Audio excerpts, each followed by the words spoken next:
Saya persilakan Dr. Buwana untuk mulai topiknya, Dok. Silakan. Ya, terima kasih, Pak Angga.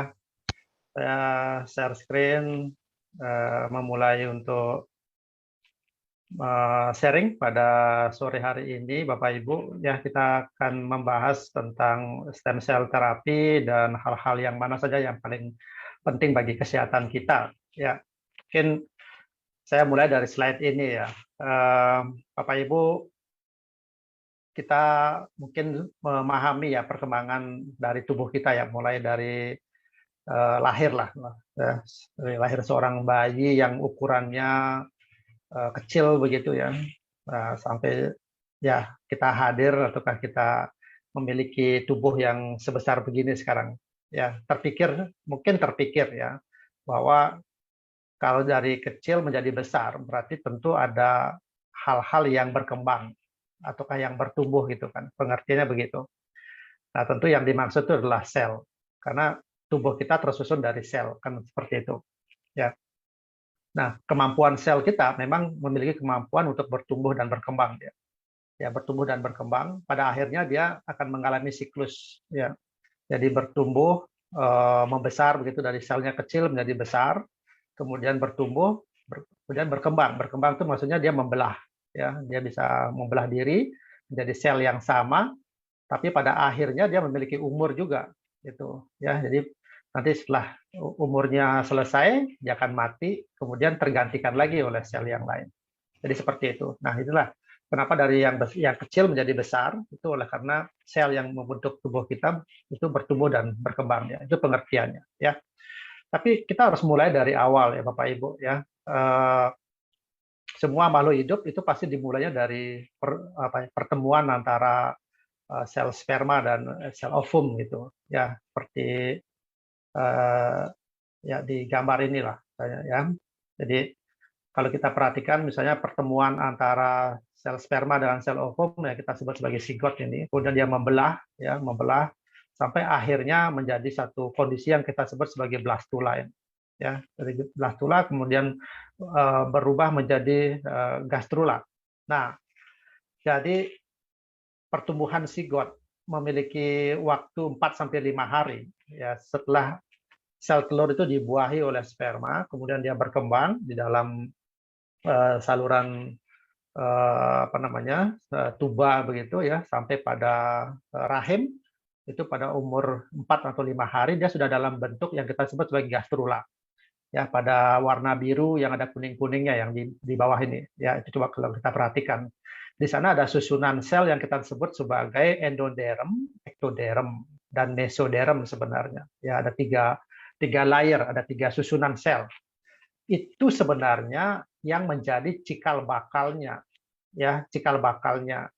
Kenapa ada jantung, kenapa ada otak, kenapa ada ginjal, ya, kenapa ada kulit, kenapa ada tulang dan lain sebagainya yang sampai membentuk tubuh kita seperti sempurna seperti ini.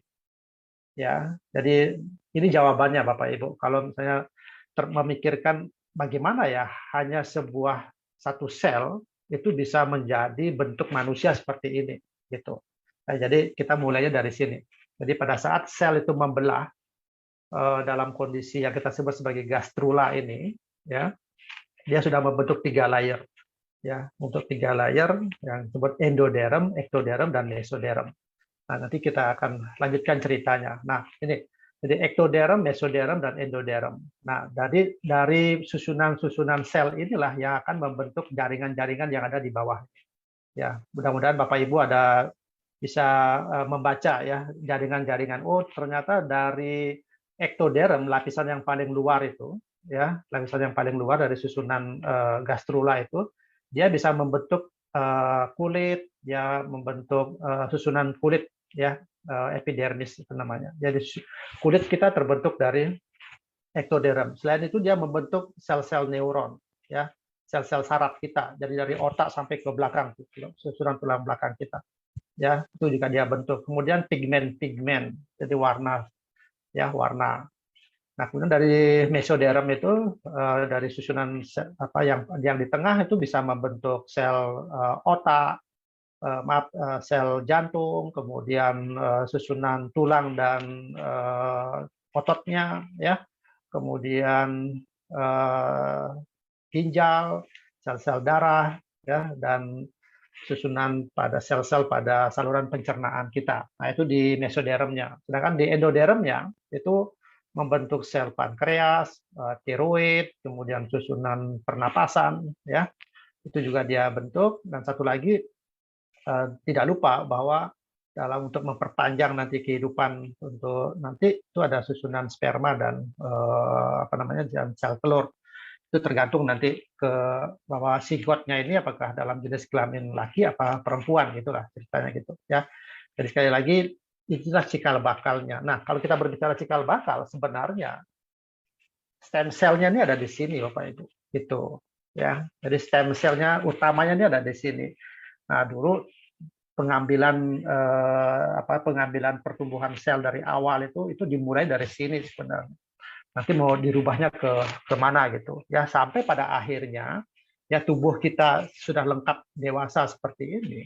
Itu kalau diteliti, ya, ini masih penelitian, ya, itu jumlahnya 60 sampai 100 triliun sel. Itu ya bisa dibayangkan 60 sampai 100 triliun sel.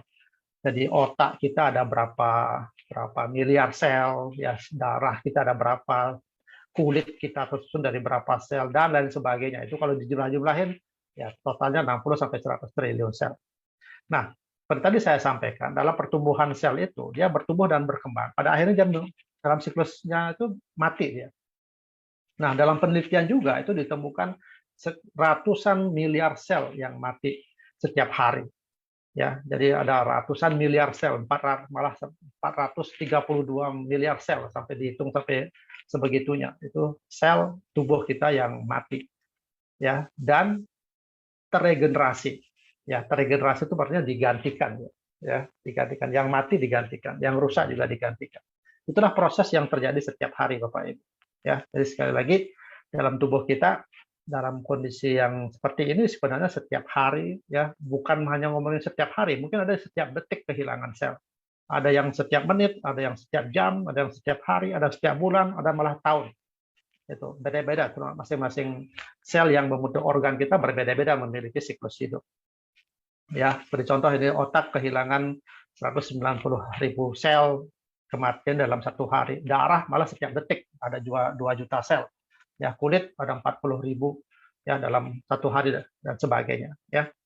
Nah, jadi tadi saya sampaikan bahwa setiap harinya itu adalah ratusan miliar sel, ya. Akan tetapi ya pergantian dari sel yang mati dan rusak itu tidak semuanya bisa digantikan, ya, oleh karena sesuatu dan sebab, ya. Jadi tidak semua sel yang mati yang rusak itu tergantikan oleh sel yang baru. Akibatnya apa, Bapak Ibu? Jadi semakin tua umur, jadi semakin usia kita bertambah, ya sel-sel yang menggantikan sel tubuh kita, baik itu dari sel itu sendiri, ya, ataukah dari stem cell yang menjadi sel induk untuk menjadi sel yang mau digantikan itu berkurang semuanya, ya, berkurang setara dengan umur kita.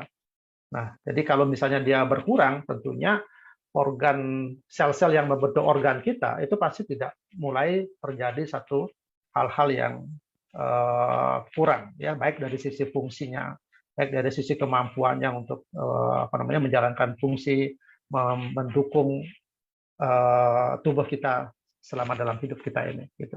Ya, sekali lagi, jadi yang kita perhatikan, kita bisa membandingkan antara kemampuan kita sekarang, misalnya saya umur 50 tahun sekarang itu dibandingkan dengan saya pada saat umur 20 tahun, kemampuan saya untuk berlari misalnya tentu pasti akan jauh berkurang pada saat kemampuan saya ini di saat umur 50 ini.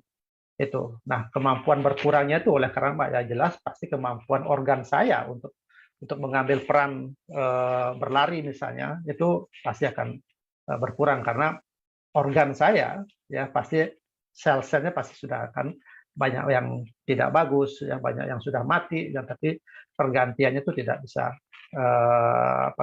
sempurna untuk diselesaikan. Nah, apa yang menyebabkan kerusakan sel, Bapak Ibu? Ya, yang pertama tentu adalah proses yang alamiah, ya, proses yang alamiah. Ini proses dari dari dalam tubuh kita sendiri karena seiring dengan usia kita, ya, seiring dengan usia kita. Jadi penuaan, jadi pertamanya usia itu membuat sel kita menjadi rusak dan mati, ya seperti tadi bahwa sel memiliki siklus hidup, ya. Nah, kematian terjadi bila organ vital kita tidak bisa berfungsi lagi ya secara normal untuk menjaga kehidupan. Jadi pada saat organ-organ vital kita sudah tidak mampu untuk menopang hidup kita, disitulah baru terjadi satu proses kematian. Tapi sebenarnya kematian dari sel-sel kita itu terjadi setiap saat, ya. Tapi yang kita sebut sebagai kematian itu adalah kematian secara utuhnya. Jadi seperti itu. Yang kedua, faktor yang menyebabkan adalah faktor dari luar, ya, yang mempercepat proses kematian sel tersebut, ya. Seperti kondisi yang sekarang ini ada, ya. Kondisi polusi udara ya, yang semakin jelek, kita hirup polusi tersebut dan akibatnya ya mengganggu ya sebagai partikel-partikel bebas yang ada di dalam tubuh kita, yang mengganggu, tentu mengganggu fungsional atau fungsi dari sel-sel kita. Makanan-makanan yang tidak sehat yang kita konsumsi, minuman yang tidak sehat juga kita konsumsi, ya. Ada banyak bahan-bahan pengawet yang ditambahkan di dalam makanan tersebut, tentu juga akan mengganggu sel-sel yang ada dalam tubuh kita. Kemudian pemakaian pestisida, kebiasaan buruk kita merokok, minum alkohol, narkotika, atau dan lain sebagainya, ya kebiasaan-kebiasaan yang tidak baik tersebut. Ditambah lagi sekarang adalah radiasi. Ya, ini mungkin beberapa saja ya faktor-faktor dari luar yang mempengaruhi kesehatan kita, atau mempengaruhi secara khusus lagi mengenai sel-sel kita. Tentu masih banyak. Jadi sekali lagi ada faktor di dalam dan faktor di luar yang mempercepat proses kematian tersebut. Nah, untuk kita tetap bertahan hidup, tentu organ ataukah sel yang membentuk organ tersebut tentu kita harus pertahankan. Ya, proses mempertahankan itulah yang kita sebut sebagai regenerasi. Nah, regenerasi ini, Bapak Ibu, itu bisa pada dirinya sendiri. Jadi sel jantung misalnya, dia memiliki kemampuan untuk meregenerasi dirinya. Jadi satu sel membelah menjadi satu sel lagi, ya. Nah, tapi ada satu sel lagi yang memang memiliki kemampuan yang tidak dimiliki oleh sel-sel, ya. Dan dia bisa berubah bentuk. Itulah yang sekarang nanti kita bahas, yang kita sebut sebagai stem cell itu. Nah, jadi untuk kesimpulannya, jadi untuk menahan proses penuaan, untuk menahan proses kematian sel yang terlalu berat, ya, ataukah membuat fungsi organ kita tetap dalam kondisi yang optimal, maka sel-sel yang mati dan rusak yang ada dalam tubuh kita itu harus diregenerasi. Itu poin pentingnya, ya. Jadi hanya regenerasi sel sajalah yang bisa untuk mempertahankan kondisi itu. Nah, sebab bila mana sel tidak diregenerasi, ya, tentu jaringan yang menyusun sel tersebut itu pasti akan rusak. Ya, jaringan yang menyusun sel tersebut pasti akan rusak, sehingga menyebabkan organ tidak berfungsi dengan baik. Ya, kita tahu jaringan selnya itu, ya, kalau sel berkumpul menjadi satu itu membentuk organ. Ya, tentu kalau selnya rusak, maka organnya pun tidak akan bagus, gitu. Nah, organ, ya, organ itu organ dengan organ yang lain itu membentuk sistem, ya. Ada disebut dengan sistem saraf, ada disebut dengan sistem hormonal, sistem jantung, sistem pernapasan, sistem pencernaan dan sebagainya, ya. Itu akan membentuk sistem. Itu pun akan menjadi kacau. Jadi kalau satu organ saja satu rusak, apalagi misalnya organnya yang lain juga rusak, tentu sistemnya pasti akan tidak bagus. Nah, dari sistem tidak bagus, tentu hubungan kerja satu sistem dengan sistem yang lain pasti juga akan tidak bagus juga. Pada akhirnya apa? Kegagalan organ. Kegagalan organ pasti ujung-ujungnya adalah kematian. Ya, jadi itu pola pikir kita. Jadi makanya kalau kita saat ini memiliki tubuh banyak yang sakit, ya artinya dari hasil pemeriksaan laboratorium, hasil pemeriksaan ronsen, hasil pemeriksaan EKG misalnya ditemukan, oh ini jantungnya sakit, oh ini ada tulang yang patah, oh ini hasil lab dari ginjalnya sudah mulai tidak bagus misalnya, itu menandakan bahwa fungsi-fungsi organ kita menjadi tidak baik. Itulah sebenarnya mulai tanda-tanda tanda-tanda proses kematian terjadi. Karena ini kalau ini terus tidak diperbaiki, tentu proses kematian akan menjadi lebih cepat. Itu yang kita tahu. Ya, tentu penyakit degeneratif yang saat ini terjadi baik di Indonesia maupun di daerah kita atau di dunia itu pasti akan bervariasi. Dia memiliki mana yang paling besar di negara ini, mana yang paling menduduki yang paling utama dan lain sebagainya. Ya, ini yang kita tahu bahwa penyakit-penyakit degeneratif pada umumnya itu menyebabkan kematian yang menduduki paling terbesar. Apalagi dengan kemajuan teknologi sekarang, kemajuan industri, kemajuan IT, kesibukan dari manusia menyebabkan akhirnya semuanya berupa serba cepat, semuanya berupa ingin cepat begitu. Ya, terkadang kita lupa tentang kesehatan kita. Ya, akhirnya yang muncul adalah penyakit-penyakit degeneratif ini. Ya, inilah yang kita ketahui sekarang. Nah, tadi saya berbicara tentang siklus sel, Bapak Ibu. Ya, bahwa sel tersebut memiliki masa hidup.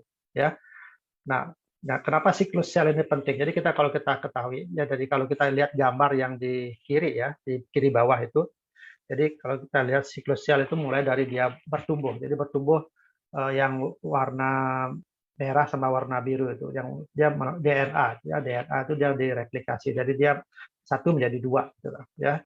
Setelah itu berkembang menjadi proses mitosis, ya, proses pembelahan sel namanya. Dan itu akhirnya terbentuk jadi dua sel. Itu namanya proses mitosis, ya.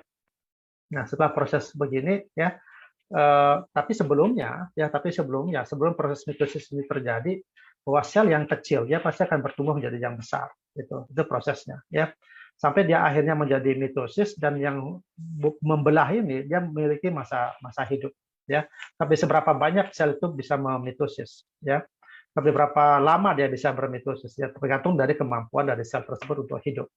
Nah, jadi kalau masa mitosisnya dia berakhir, secara otomatis masa siklus hidupnya itu juga pasti akan berakhir. Ya, tentu kematian-kematian sel yang seperti inilah yang kalau misalnya tidak terjadi pada organ itu, itulah yang akan membuat susunan dari organ itu akan semakin lama akan semakin semakin rusak. Nah, itu kalau kita berbicara tentang mitosis dari sel. Ya, misalnya sel jantung berubah menjadi sel jantung. Nah, sekarang kita ketahui ada itu sebagai stem cell. Ya, mungkin Bapak Ibu sudah mengetahui ataukah masih yang dengar-dengar, ini sedikit penjelasan. Ya, materi ini mungkin sudah sering kali dibawakan, tapi karena mungkin dalam periode ini kan masih banyak member-member yang baru ya, yang belum terpapar dengan ilmu-ilmu yang seperti ini. Ya, saya sedikit berbicara tentang kedokteran. Kalau ini tidak bisa kita pisahkan dengan kedokteran atau ilmu-ilmu biologi. Ya. Nah, kalau kita berbicara tentang stem cell ini adalah sel punca ataukah mother-nya sel, ibunya sel lah. Ya, di stem cell tersebut dia memiliki kemampuan satu, dia bisa mengcopy dirinya sendiri. Ya, kemampuan mengcopy dirinya sendiri. Jadi bentuknya sama menjadi dirinya sendiri. Jadi stem cell dia bisa berubah menjadi stem cell. Itu, ya. Ataukah kalau model yang tadi sel jantung dia bisa berubah menjadi sel jantung. Itu. Tapi sel jantung tidak bisa berubah menjadi sel kulit. Atau sel kulit tidak bisa berubah menjadi sel saraf. Ini tidak bisa, Bapak Ibu. Ya, tapi stem cell itu memiliki kemampuan dia mengcopy dirinya sendiri dan menjadi sel dalam bentuk yang lain. Nah, ini yang keistimewaannya dari stem cell itu.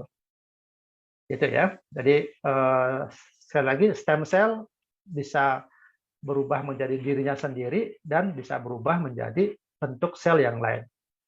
Inilah yang dimiliki oleh kemampuan stem cell, yang tidak dimiliki oleh sel-sel yang lain. Ya, jadi itu perbedaannya.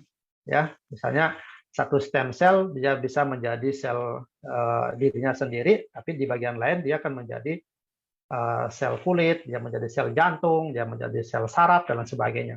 Ya, apa yang diinginkan? Nah, seperti itu. Jadi apa yang mau diinginkan? Nah, jadi gambaran stem cell itu ya ini sebuah foto saja di dalam mikroskop. Jadi bentuknya seperti begini ya. Jadi mungkin akan sangat berbeda kalau saya gambarkan begitu ya. Jadi stem cell bulat begitu. Jadi tidak, ternyata bentuk dari stem cell itu seperti begini. Jadi di dalam tubuh kita seperti tadi pada saat perkembangan sel itu dalam gastrula itu mulai terjadi Disitulah sebenarnya banyaknya stem cell. Jadi stem cell murni, ya, stem cell embryonik namanya, ya.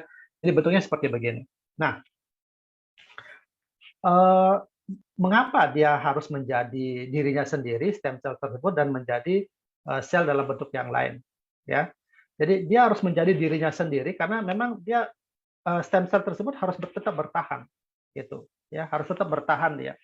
Baik dalam sisi jumlahnya, ya, sebab dia akan mempertahankan dia akan mempertahankan kemampuan untuk menjadi sel yang lain, ya.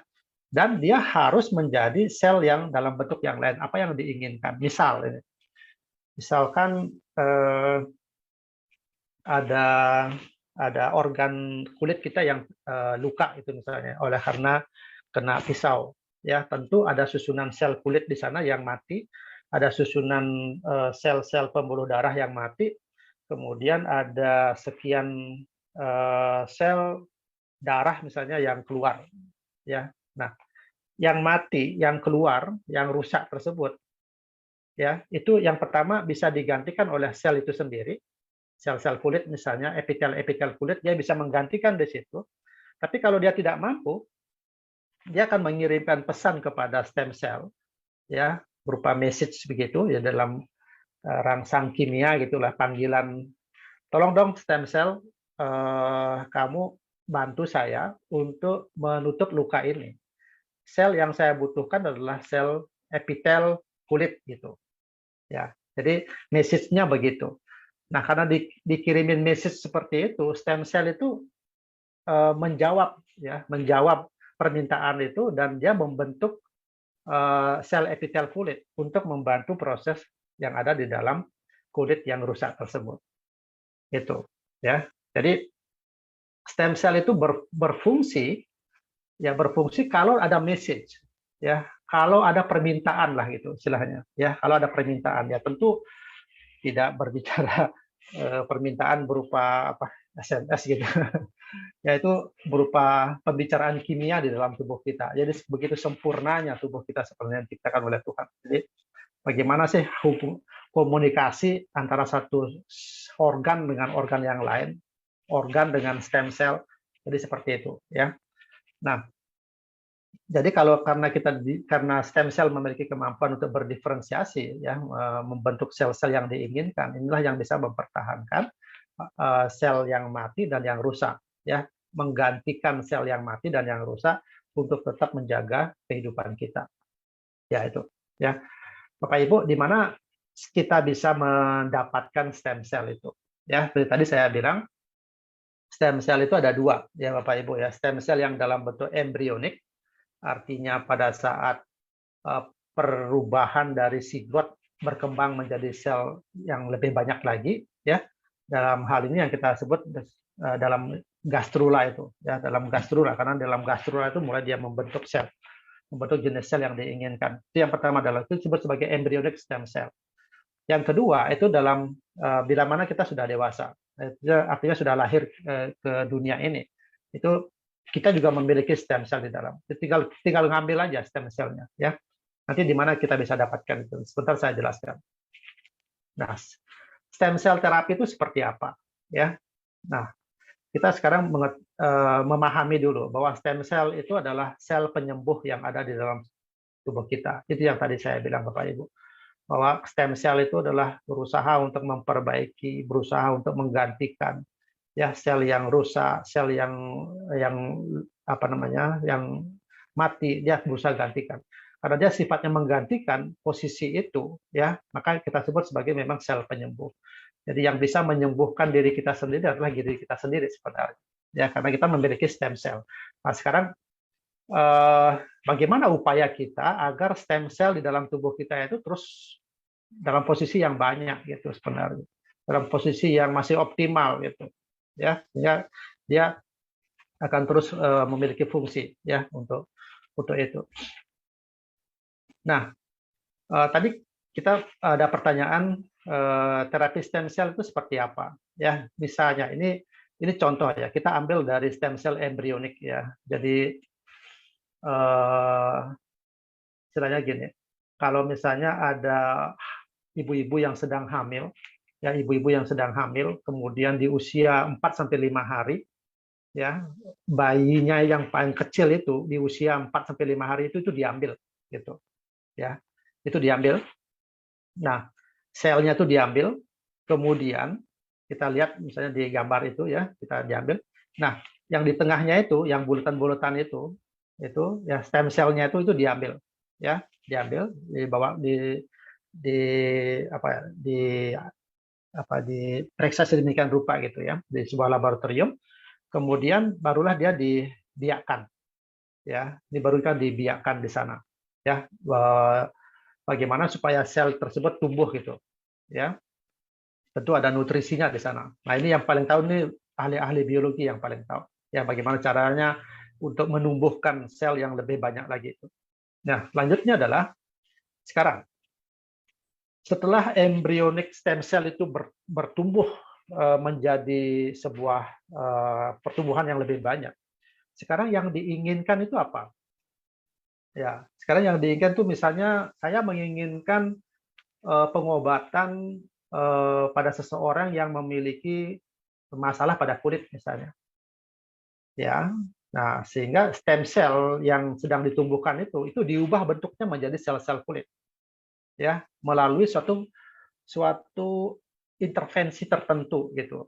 Yang kita sebut sebagai growth factor itu. Ya. Jadi tanda panah yang ke sana itu, Bapak Ibu kalau lihat ya, itu ada tulisan grow under condition A.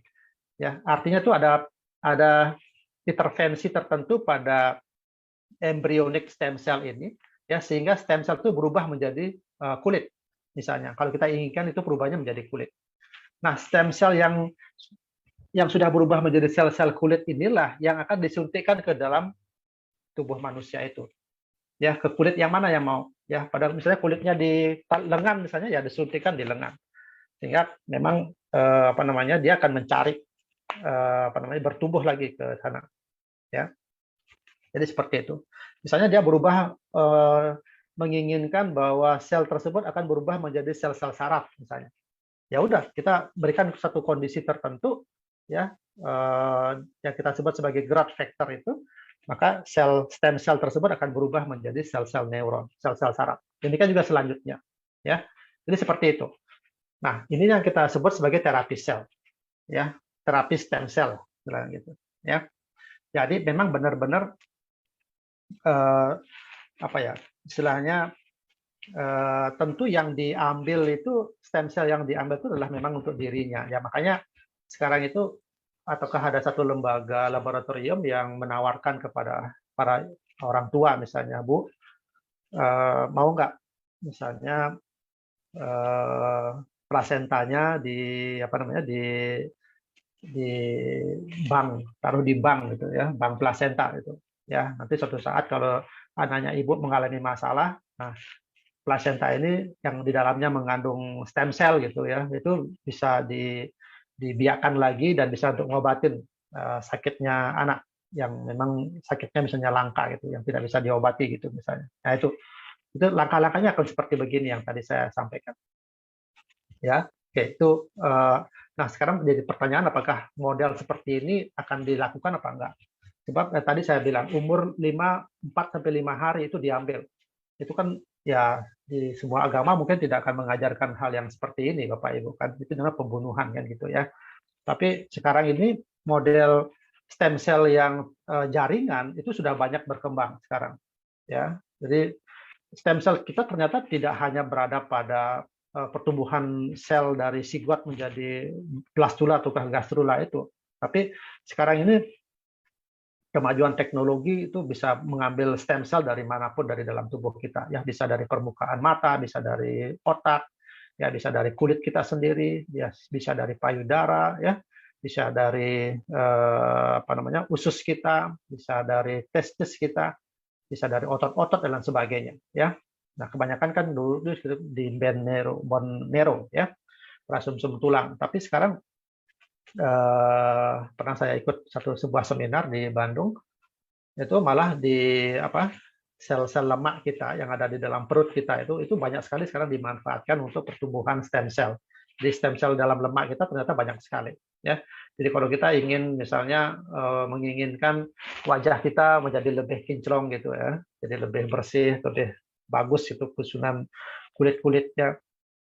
Itu sekarang banyak sekali klinik-klinik yang ada di Jawa ya yang mengembangkan terapi stem cell seperti begini. Ya, jadi sel-sel stem cell dalam lemak itu diambil, kemudian dia diproses di laboratorium menginginkan berapa juta sel atau berapa ratus juta sel atau berapa miliar sel, terserah ya sesuai dengan kemampuan bayar kita. Ya makanya terapi stem cell itu mahal. Ya sekali lagi terapi stem cell itu mahal, tapi memang manfaatnya luar biasa. Ya jadi sekali lagi stem cell kita ada dua, jadi secara embrionik dan secara jaringan yang ada dalam tubuh kita. Nah itu tadi ya, jadi stem cell yang ada dalam jaringan tubuh kita itu tetap dibiarkan ya dalam satu formula di dalam laboratorium begitu, terserah sekarang mau diambil yang apa, seperti apa yang mau diinginkan ya, mau sel saraf, mau sel sel yang membentuk usus misalnya, ataukah sel liver, sel hati dan lain sebagainya, banyak sekali yang bisa kita kembangkan itu ya. Ini gambarnya sama ya. Ini satu contoh saja ya, misalnya stem cell di dalam tulang kita, dalam sumsum tulang itu diambil misalnya ya, dan kita menginginkan ada perbaikan pada susunan darah kita misalnya ya, kita menginginkan dalam bentuk apa silakan gitu ya, yang susunan sel yang ada di paling pinggir itu ya, di gambar ini misalnya itu kan jenis-jenis sel darah kita ya, kita mau NK sel mau bagus, mau naik misalnya, ya udah kita inginkan begitu, tinggal diproses, tinggal diintervensi dengan growth factor tertentu. Jadi stem cell bisa kita ubah menjadi NK sel, bisa kita ubah menjadi T cell, menjadi B cell ya, menjadi eritrosit, menjadi makrofag dan lain sebagainya. Itulah kemajuan teknologi kita ya. Nah, jadi ilustrasinya begini Bapak Ibu ya. Jadi kalau misalnya ada susunan batu bata ya, anggaplah tubuh kita ini ya, susunan batu bata sampai menjadi tembok tinggi tentu tersusun dari bata-bata kan ya, inilah sama dengan tersusun dari sel-sel ya. Bila mana susunan bata itu ada yang rusak ya, misalnya yang hitam-hitam itu saya gambarkan ya. Nah untuk menjadi susunan bata yang sempurna lagi, tentu penggantinya itu pasti harusnya sama gitu ya. Setuju ya Bapak Ibu ya. Jadi kalau untuk menggantikan susunan yang rusak ya, kalau misalnya itu selnya berbentuk segi empat panjang dengan ukuran sekian kali sekian, tentu penggantinya harusnya sama begitu. Ya. Nah, kemampuan mengganti ini itu yang pertama bisa dari sel itu sendiri, ya. Dan yang kedua, kalau dia tidak mampu, itu akan digantikan oleh stem cell. Ya, tentu dengan jenis, dengan ukuran, dengan morfologi, bentuk, dengan apalah, pokoknya sama seperti itu. Ya, sehingga susunan batu bata akan menjadi sempurna lagi gitu ya, sehingga tubuh kita, organ kita menjadi bagus lagi. Ini hanya sebagai ilustrasi saja kalau kita mau gambarkan. Nah, tadi sempat saya bilang bahwa terapi stem cell itu di pasaran saat ini itu memang mahal ya. Ceritanya begini Bapak Ibu ya, terapi sel itu berhubungan dengan jumlah sel yang mau disuntikkan ke dalam tubuh kita ya. Jadi terapi sel itu berhubungan dengan berapa jumlah sel yang ingin disuntikkan dalam tubuh kita. Nah, untuk mendapatkan satu sel, ya, untuk mendapatkan satu sel dalam sebuah laboratorium itu memang murah, Pak, Bapak Ibu. Ya, memang murah. Ya, misal ini harganya hanya Rp3, ya, Rp3 aja untuk membentuk satu sel. Tapi kebutuhan kita itu jumlahnya ratusan juta sel misalnya, ataukah bisa sampai miliaran, 1 miliar gitu ya, 1 miliar sel ya. Tentu kalau Rp3 dikalikan 1 miliar ya udah 3 miliar uang yang kita harus keluarkan ya. Itu makanya mahal gitu ya, dan tidak akan terjangkau lah oleh masyarakat yang ekonominya rendah gitu ya. Tentu ya mungkin bagi yang memiliki uang tidak jadi masalah gitu, ya. Tapi ya tetap akan mahal gitu, miliaran ataukah ratusan juta itu uang yang kita keluarkan. Yang kedua, memang saat penyuntikan itu sakit ya, sakit, dan itu memang tidak menyenangkan ya. Pernah saya dikasih lihat foto-foto wajah dari seseorang yang habis disuntikkan stem cell itu memang seperti apa ya, tidak beraturan lah bentuknya. Tapi memang hasilnya setelah itu, wah, luar biasa gitu ya. Sulit ya, memang sulit Bapak Ibu ya, untuk mendapatkan sekian sel, sekian miliar sel itu memang sulit ya, dan penyuntikannya pun itu membutuhkan suatu kemampuan yang khusus itu ya, dan tidak stabil juga ya, tidak semua kita menginginkan minta 1 miliar tidak bisa juga mencapai 1 miliar begitu contohnya ya, karena ketidakstabilan. Jadi memang harus membutuhkan satu teknologi laboratorium yang canggih ya untuk mendapatkan itu. Makanya apakah terapi sel ini bisa apa namanya dibeli gitu ya? Ya kenyataannya memang bisa dibeli gitu. Ada sebagian masyarakat kita yang memang mampu untuk membeli itu karena memang ini ya ke situ apa namanya langsung didapatkan fungsinya gitu ya. Tapi ya tidak semua juga ya berhasil. Nah itu masalahnya di situ. Tidak semua juga berhasil ya, seperti contoh beberapa yang kali kita dengar ya, misalnya leukemia gitu ya, terapi memakai stem cell terapi leukemia ya, tentu juga banyak juga yang tidak berhasil. Ada juga yang berhasil gitu ya, ini tergantung pilihan saja sebenarnya. Oke ya, tadi sudah saya jelaskan. Nah, melihat kondisi yang seperti itu, satu mahal ya, tentu ini yang menjadi kendala, mahalan itu ya. Kalau masalah yang lain-lain mungkin masih bisa ditanggulangi lah, tapi masalah kemahalan ini tentu tidak semua orang bisa mendapatkan itu. Nah, sekarang ini tentu ada alternatif terapi stem cell yang kita maksud. Ada nggak satu pola yang bisa didapatkan manfaatnya buat semua orang? Buat sebagian orang, bukan semua orang ya, buat sebagian orang yang memang pilihannya adalah ini yang mereka pilih. Ya tentu ya yang pasti kan namanya sebuah produk yang mendapatkan dari proses sebuah industri, tentu kita harus beli kan. Ya, tapi pembelian dari produk ini itu masih bisa terjangkau, itu maksud saya. Ya, masih bisa terjangkau dan ini bisa memberikan satu manfaat hampir sama dengan terapi sel yang benar-benar terapi sel murni itu. Ya, dikatakan alternatif karena memang kemampuan ini dimiliki gitu. Ya, kemampuan ini dimiliki yang diklaim oleh produknya AFC yang kita sebut sebagai SOP 100 yang pertama kali muncul itu. Ya, jadi salmon ovary peptida di mana memang dari kandungan yang diklaim oleh penelitinya itu memang memiliki kandungan asam amino yang demikian lengkap ya, demikian lengkap dan dari sisi kualitasnya memang melebihi dari human placenta dan placenta binatang yang lain. Jadi ikan salmon yang memang hidupnya di Jepang tersebut itu terinspirasi diambil selaput telurnya dan setelah diteliti ternyata kandungan asam aminonya itu kalau kita lihat dari nama-nama asam aminonya itu sengaja dibikin dua warna, yang warna hitam sama yang warna merah. Ya, yang warna merah itu adalah asam amino esensial namanya. Ya, asam amino esensial dan asam amino non esensial. Yang non esensial itu yang warna hitam-hitam itu. Ya. Nah, asam amino esensial itu asam amino yang tidak bisa diproduksi oleh tubuh kita sendiri.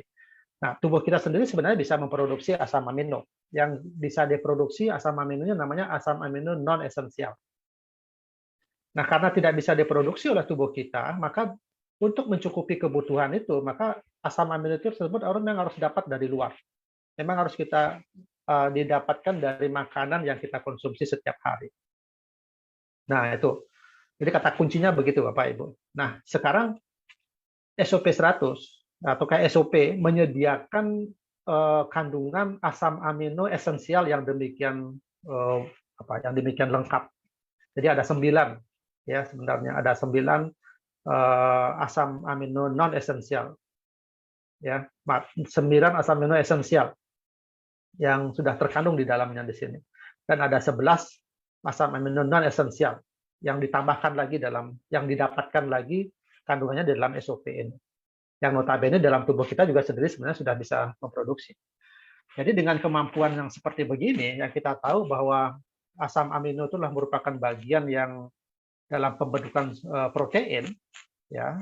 Nah, protein ini adalah merupakan makronutrien istilahnya, ya. Jadi nutrisi penting, ya, yang buat tubuh kita, karena memang menjadi dasar-dasar pembentukan dari organ-organ penting di dalam tubuh kita, ya. Nah, asam amino ini yang akan menginjus, ya, yang akan istilahnya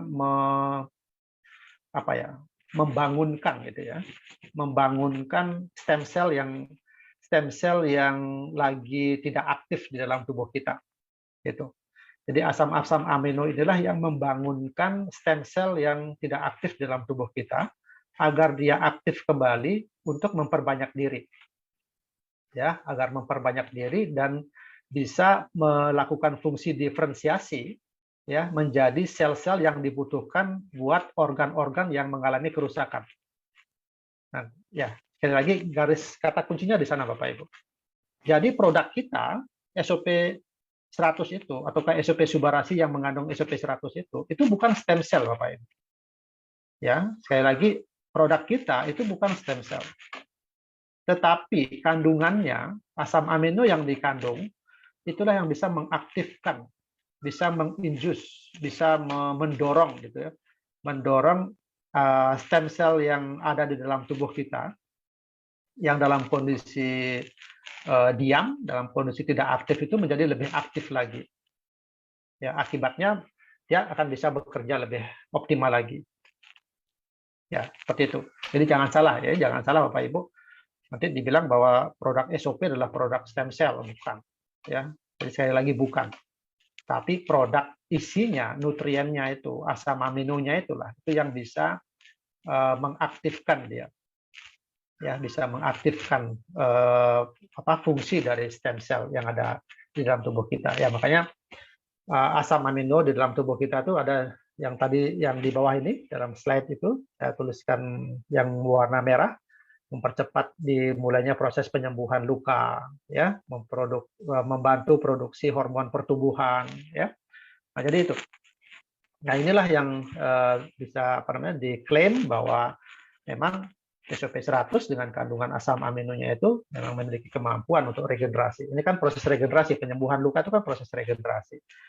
Produksi hormon pertumbuhan juga proses regenerasi, ya. Nah, makanya dia bisa mengklaim, mempatenkan diri, ya, dipatenkan bahwa dia memiliki cell regeneration effect, ya, karena membantu memperbaiki sel dan mengaktifkan kembali sel-sel yang tidur, ya. Sel-sel yang tidur itu maksudnya adalah stem cell, ya. Jadi sekali lagi produk kita adalah merupakan suatu alternatif terapi sel, ya, oleh karena komponen ingredient yang terkandung di dalam produk kita itu mampu untuk mengaktifkan sel-sel yang tidur, stem cell, untuk bisa dia menjalankan fungsinya, ya. Yang pertama adalah memperbanyak diri menjadi dirinya, dan memperbanyak diri menjadi bentuk-bentuk sel yang lain, ya. Menjadi bentuk sel-sel yang lain inilah yang kemampuannya untuk menggantikan sel yang mati dan sel yang rusak, ya. Misalnya terjadi gangguan di sel-sel otot jantung, misalnya dia bisa berubah menjadi sel otot jantung. Ada sel-sel yang mengalami gangguan di ginjal, dia bisa mengganti menjadi sel-sel ginjal, ya. Jadi itu sebenarnya terapi alternatifnya. Jadi kalau kita mengkonsumsi SOP 100, mengkonsumsi Subarasi, tentu di dalam tubuh kita terjadi proses itu, ya, mengaktifkan stem cell yang kita miliki. Nah, logikanya Bapak Ibu begini. Ini nanti berhubungan dengan berapa banyak sih yang saya harus minum, ya. Tentu kalau tadi saya sampaikan, tentu kalau stem cell itu dari sisi jumlah, dari sisi umur kita, semakin tua umur kita, stem cell kita kan semakin sedikit. Nah, logikanya semakin tua umur kita, volume jumlah produk SOP 100 yang kita konsumsi pasti lebih banyak daripada pada saat kita umurnya lebih muda. Ya, karena kalau umurnya kita lebih muda, stem cell kita masih lebih banyak, tentu kemampuan untuk menginjusnya, ya, itu lebih sedikit. Di samping memang organ-organ sel tubuh kita masih bagus, gitu, ya, dibandingkan dengan yang sudah tua. Ini juga bisa kita analogikan seperti itu, ya. Terkecuali kalau di saat umur muda kita sudah mengalami sakit. Nah, itu lain lagi, pasti kebutuhan untuk perbaikannya pasti akan lebih banyak dari sisi jumlah saset yang kita mau konsumsi. Ya, jadi begitu ilustrasinya. Ya, mudah-mudahan apa yang saya sampaikan tentang stem cell terapi ini bisa dicerna dengan baik dan kita bisa diskusi. Ya, ada beberapa hal mungkin yang bisa kita tanyakan atau bisa saya sharing sama Bapak Ibu. Demikian, terima kasih. Saya kembalikan ke Pak Angga.